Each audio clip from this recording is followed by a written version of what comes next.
పద్యని రాజన కార్యక్రమానికి స్వాగతం. మనం కొన్ని పనులను ఆలస్యం చేస్తూ ఉంటాం. దేవుడి దర్శనం చేసుకోవాలి, భజన చేయాలి, లేకపోతే ఏదైనా చదువుకోవాలి, మంచి పని చేయాలి అంటే దానికి ఇంకా చాలా కాలం ఉందిలే, ముసలితనం వచ్చినా చేసుకోవచ్చు భజన అనుకుంటాం. ముసలితనం వచ్చినా భజన చేయడానికి ఇక్కడ అవకాశం ఉండదు. అంతకుండు జనుల కాసనుడయ్యుండ నిమిష మాత్రమే నిశ్చయింప దగని జీవితంబు దద్దస్తులు స్థిర సుస్థిరముగా జేసి కార్యమెడయ జయదగునే. యమధర్మరాజు ప్రాణాలు తీసుకెళ్ళటానికి సన్నిహితంగా ఉంటూ ఉంటాడు. ఏ నిమిషంలో వస్తాడో, ఏ నిమిషంలో పూర్తి చేసుకుని పోదామా అనుకుంటూ ఉంటాడు. మనమేమనుకుంటూ ఉంటామంటే మన బతుకు శాశ్వతమని, మనం చేయాల్సిన పనులు తర్వాత చేయొచ్చులే అని చెప్పి ఆనందాన్ని, అనుభూతిని, సుఖానుభూతిని, విషయలోలై జీవితాన్ని బతుకుతూ ఉంటారు.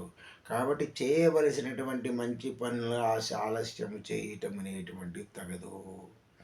మన మనస్సులో ఎప్పుడైతే మంచి పని చేయాలని కోరిక కలిగిందో, సంకల్పం కలిగిందో దానిని వెంటనే పూర్తి చేసేటువంటి ప్రయత్నం చేయండి. ఆలసించినట్లయితే అంతకుండు వచ్చును, యమధర్మరాజు వచ్చును, తీసుకుని పోవును. అతడికి వయస్సు ఉండదు, తరతమ భేదాలు ఏమైనా ఉండవు. అందరినీ కూడా తీసుకుపోవడానికి అతడు సిద్ధంగా ఉంటాడు. కాబట్టి చేయవలసిన పని త్వరగా చేయాలి, మంచి పని చేయాలి, శాశ్వతం అనుకోకూడదు జీవితాన్ని అని హెచ్చరిస్తున్నారు.